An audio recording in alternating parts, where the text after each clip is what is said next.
नमस्कार दोस्तों, UP special की आज हमारी ये थर्ड क्लास है। आप सभी का स्वागत है सिविल सर्विस इंस्टीट्यूट में। और आज हम देखेंगे यहाँ पे कि climate of Uttar Pradesh, that is Uttar Pradesh की जलवायु क्या है, मौसम क्या होता है, जलवायु क्या होती है, उसके फैक्टर क्या होते हैं, उत्तर प्रदेश की जलवायु को मेनली हम कितने पार्ट में डिवाइड करते हैं, और उत्तर प्रदेश में ऋतुएं कौन कौन सी हैं, सबसे ज़्यादा वर्षा उत्तर प्रदेश में कहाँ होती है, सबसे कम वर्षा कहाँ पे होती है, अकॉर्डिंग टू जो क्रॉप्स हैं उनका क्या डिवीजन है, वो सारी चीज़ें आज के सेशन में हम कवर करेंगे। ठीक है, तो चलिए शुरू करते हैं। मौसम सिंपल सा डेफिनेशन है कि वायुमंडल की जो दिन प्रतिदिन की दशाएं होती हैं उसको हम कहते हैं मौसम। ठीक है, तो छोटी सी चीज़ है लेकिन याद रखना जरूरी है। तो वायुमंडल की दिन प्रतिदिन की जो दशाएं होती हैं, दिन प्रतिदिन की जो दशाएं होती हैं उनको हम कहते हैं क्या, मौसम कहा जाता है। अब जलवायु क्या होता है, तो जलवायु की जो डेफिनेशन है कि किसी स्थान के लंबे समय का मतलब कि 20 या 30 वर्ष के मौसम को क्या कहा जाता है, तो उनको जलवायु कहा जाता है। तो किसी स्थान के, देखिए ये बहुत छोटी छोटी डेफिनेशंस हैं लेकिन कई बार कंफ्यूजन आ जाता है या हम समझ नहीं पाते कि क्या कहें उसमें। ठीक है, किसी स्थान के लंबे समय के मौसम को क्या कहा जाता है, उसको कहा जाता है जलवायु। ठीक है, उत्तर प्रदेश की जलवायु की बात करें तो यहाँ पे विविधता भिन्नता ये सारी चीजें पाई जाती हैं। देखिए यहाँ की जो जलवायु है वो उष्ण कटिबंधीय, इसका मतलब कि टेम्परेट ट्रॉपिकल या फिर सब ट्रॉपिकल मानसून या उपोष्ण मानसूनी प्रकार की पाई जाती है उत्तर प्रदेश की जो जलवायु है। तो यहाँ पे इसको नोट कर दीजिए कि जो जलवायु है उत्तर प्रदेश की वो कैसी पाई जाती है, मैं इंग्लिश में ही लिख देता हूँ, टेम्परेट ट्रॉपिकल और कैसी, सब ट्रॉपिकल मानसून। सब ट्रॉपिकल जो मानसून है वो पाया जाता है। हिंदी में अगर इसको कहें तो उष्ण कटिबंधीय और उपोष्ण मानसूनी प्रकार की जलवायु उत्तर प्रदेश में पाई जाती है। अब मानसून मौसम शब्द से आया है, अरबी भाषा का शब्द है, और इसका जो तात्पर्य होता है वो ऋतु परिवर्तन के साथ दिशा बदलने वाली जो पवनों हैं उनसे इनका तात्पर्य होता है। अगर आप जलवायु के फैक्टर देखें कि जलवायु के फैक्टर क्या हैं, तो जलवायु के दो फैक्टर हैं, पहला है टेम्परेचर और दूसरा है वर्षा। ठीक है, यानी जो उष्ण कटिबंधीय क्षेत्र में जब तापमान ज्यादा होता है उसके बाद वर्षा भी होती है ना।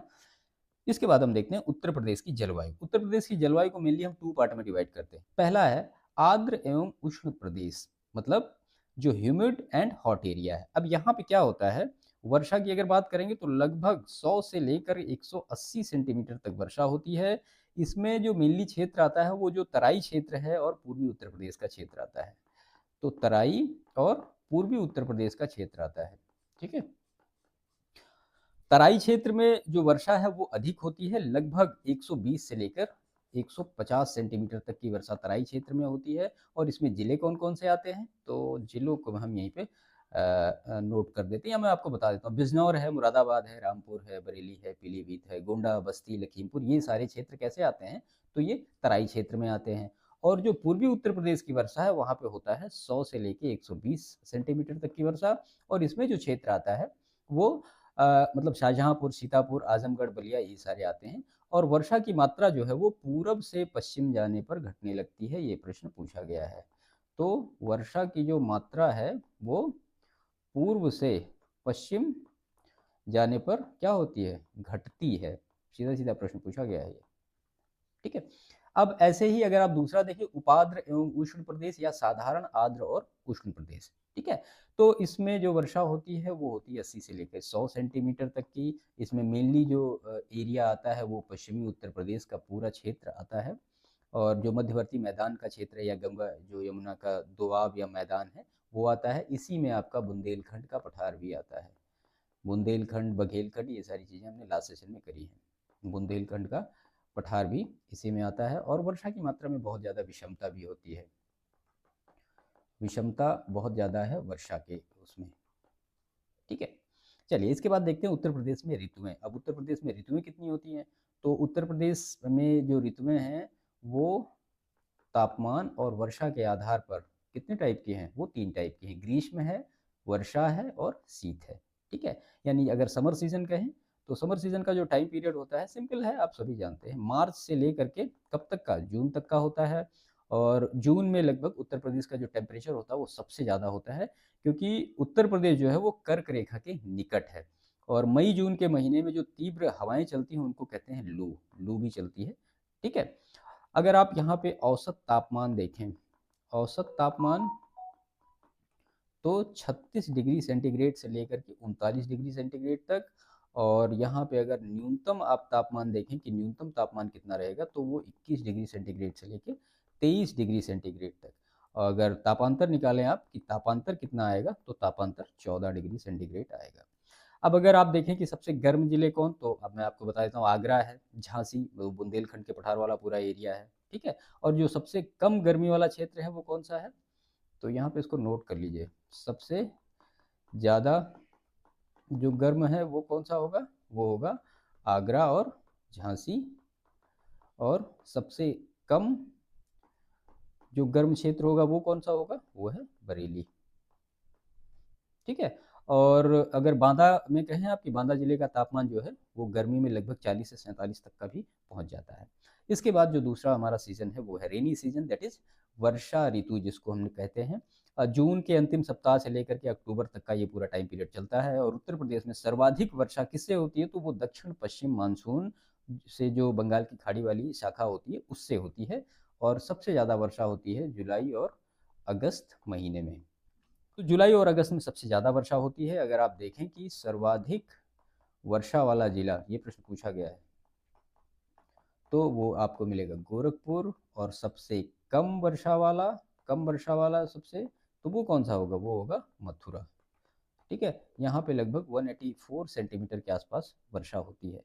दक्षिण पश्चिम मानसून की अरब शाखा की जो शाखा है वो उत्तर प्रदेश में, उससे भी कुछ मात्रा में वर्षा होती है। और वो वर्षा कहाँ होती है, वो बुंदेलखंड में होती है। तो बुंदेलखंड में जो वर्षा होती है वो किससे होती है, वो दक्षिण पश्चिम वो सॉरी जो पश्चिमी मानसून की अरब सागर शाखा है वहाँ से होती है।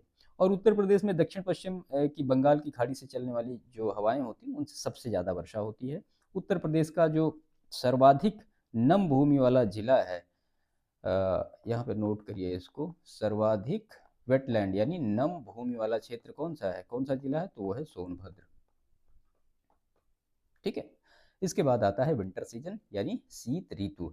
तो ये इसका जो टाइम पीरियड होता है वो आप जानते हैं नवंबर से लेकर फरवरी तक का होता है। और उत्तर प्रदेश में उत्तर की तरफ जाने पर तापमान कम होगा, यानी उत्तर की तरफ जाने पर क्या होगा, तापमान में गिरावट आएगी, तापमान कम होगा। ठीक है, और दक्षिण में जाने पर क्या होगा, तापमान में वृद्धि होगी। सबसे अगर ठंडे महीने की बात करें तो वो जनवरी होता है। और उत्तर प्रदेश में शीत ऋतु में भी जो वर्षा होती है, जो मतलब जो चक्रवातों से वर्षा होती है वो किससे होती है, वो वेस्टर्न डिस्टर्बेंस से होती है, यानी पश्चिमी विक्षोभ से वो वर्षा होती है। ठीक है, तो पश्चिमी विक्षोभ से वो वर्षा होती है। और ये वर्षा लगभग 10 सेंटीमीटर के आसपास होती है, जो कि पश्चिमी उत्तर प्रदेश में ही होती है। और पश्चिमी विक्षोभ द्वारा बुंदेलखंड में वर्षा नहीं होती है। बुंदेलखंड के पठार वाले क्षेत्र में शीत ऋतु में सबसे कम वर्षा होती है। और शीत ऋतु की वर्षा से ही गेहूं और जौ की फसलों को काफी फायदा होता है। ठीक है, तो ये उत्तर प्रदेश में जो छोटा सा एक टॉपिक था, वो जो क्लाइमेट ऑफ उत्तर प्रदेश, उत्तर प्रदेश की जलवायु। तो जो मेन चीजें थी वो हमने आपको बताई, जो फैक्ट वाली चीजें थी वो भी हमने बताई, जो परीक्षा में पूछी जाने वाली चीजें वो भी हमने बताई। अब चलिए इसके बाद देखते हैं इसके इससे रिलेटेड जो प्रश्न है वो एमसीक्यू। पहला क्वेश्चन है, उत्तर प्रदेश की जलवायु निम्न में से किस प्रकार की है। तो उत्तर प्रदेश की जो जलवायु है वो किस प्रकार की है, तो वो जलवायु है उष्ण कटिबंधीय या उपोष्ण मानसूनी प्रकार की जलवायु है। प्रश्न संख्या 2 है, उत्तर प्रदेश में सर्वाधिक वर्षा वाला क्षेत्र कौन सा है। अब देखिए, सर्वाधिक वर्षा वाला जो जिला है वो तो आपको पता है, हमने ऊपर डिस्कस भी किया है, वो गोरखपुर है। और सर्वाधिक वर्षा वाला क्षेत्र कौन सा है, तो सर्वाधिक वर्षा वाला क्षेत्र क्या होगा, तराई क्षेत्र होगा। गोरखपुर कहाँ आता है, वो तराई क्षेत्र में ही आता है। इसके बाद नेक्स्ट प्रश्न है, देखिए एमसीक्यू को ऐसे ही पढ़िए, अपने आप से खुद से सवाल करिए, और जब आप खुद रिस्पांस देने के लायक हो जाए ना, तो आप समझिए कि आपकी चीज़ें बेस्ट हैं। तीसरा है, प्रदेश में किस जिले में सर्वाधिक वर्षा होती है। अब इसमें गोरखपुर सिंपल सा है, गोरखपुर में ही होती है। क्यों होती है, इसका आप हमें कमेंट करके बताइए कि सर्वाधिक वर्षा गोरखपुर में ही क्यों होती है, मथुरा में कम क्यों होती है। ठीक है, थोड़ा कंसेप्चुअल है, आप थोड़ा सोचेंगे तो आप इसका जवाब निश्चित ही दे पाएंगे। चौथा प्रश्न है, उत्तर प्रदेश के किस जनपद में सबसे कम वर्षा होती है। तो सबसे कम जो वर्षा होती है मथुरा में, और सबसे ज़्यादा जो वर्षा होती है वो होती है गोरखपुर में। क्वेश्चन नंबर 5 है, उत्तर प्रदेश में वर्षा मुख्यतः किस मानसून की शाखा से होती है। तो उत्तर प्रदेश में जो वर्षा होती है वो किस मानसून की शाखा से होती है? तो आपने अभी देखा, ये होती है बंगाल की खाड़ी की शाखा से। इसके बाद क्वेश्चन नंबर 6 है, उत्तर प्रदेश में शीत ऋतु में तापमान किस ओर से किस ओर बढ़ता है? तो ये ऑप्शन थोड़ा यहाँ पे गलत टाइप हुए हैं। मैं इसका आपको सही उत्तर बता देता हूँ, ये क्या होगा। तो अभी हमने देखा ना, उत्तर में तापमान सबसे कम होता है और दक्षिण में तापमान सबसे ज़्यादा होता है। अभी डिस्कस किया था कि सहारनपुर का टेम्परेचर कम होगा और सोनभद्र का टेम्परेचर ज़्यादा होगा। तो ये उत्तर से दक्षिण की तरफ बढ़ता है। इसके बाद नेक्स्ट प्रश्न है, प्रदेश में पूर्व से पश्चिम की ओर बढ़ने पर वर्षा की मात्रा में क्या बदलाव आते हैं? तो गोरखपुर पूर्व में है, पश्चिम में आएंगे आपको मथुरा मिलेगा। तो टेम्परेचर यहाँ से क्या हो रहा है, ये सॉरी जो रेनफॉल है वो घट रहा है, गोरखपुर में सबसे ज़्यादा और मथुरा में सबसे कम। तो यहाँ पे जो इसका सही आंसर होगा, वर्षा कम हो जाती है। ठीक है, देखिए कॉन्सेप्ट पढ़ने का यही फायदा होता है कि आपको ज़्यादा सोचना नहीं पड़ता है, आपको एक्यूरेट आंसर पता होता है। नेक्स्ट है, भारत में मानसून की उत्पत्ति निम्नलिखित पवनों में से किसके द्वारा होती है? तो जो पवनें होती हैं वो कौन सी पवनों के द्वारा होता है? तो वो दक्षिण पश्चिम पवन द्वारा या दक्षिण पश्चिम मानसून के द्वारा होता है। इसके बाद नेक्स्ट प्रश्न है, पश्चिमी विक्षोभ में उत्तर प्रदेश के किस भाग में वर्षा होती है? तो पश्चिमी विक्षोभ से पश्चिमी उत्तर प्रदेश में वर्षा होती है, हमने ऊपर डिस्कस किया है। इसके बाद नेक्स्ट प्रश्न है, निम्नलिखित में से किस जिले में सर्वाधिक गर्मी पड़ती है? तो आपने देखा है सर्वाधिक गर्मी कहाँ पड़ती है, तो वो पड़ती है आगरा में। ठीक है, और सबसे ठंडा मौसम कहाँ पे रहता है? तो वो रहता है बरेली में। इसके बाद नेक्स्ट प्रश्न है, उत्तर प्रदेश के मई जून के महीने में तीव्र चलने वाली पश्चिमी हवाओं को क्या कहा जाता है? तो जो पश्चिमी हवाएं होती हैं उनको कहा जाता है लू। गर्मी में लू ही चलती है ना। इसके बाद नेक्स्ट प्रश्न है, पश्चिमी मैदानी क्षेत्रों में दक्षिण में पश्चिम की ओर बढ़ने पर वर्षा की मात्रा क्या होती है? तो जो वर्षा की मात्रा होती है वो बढ़ती जाती है।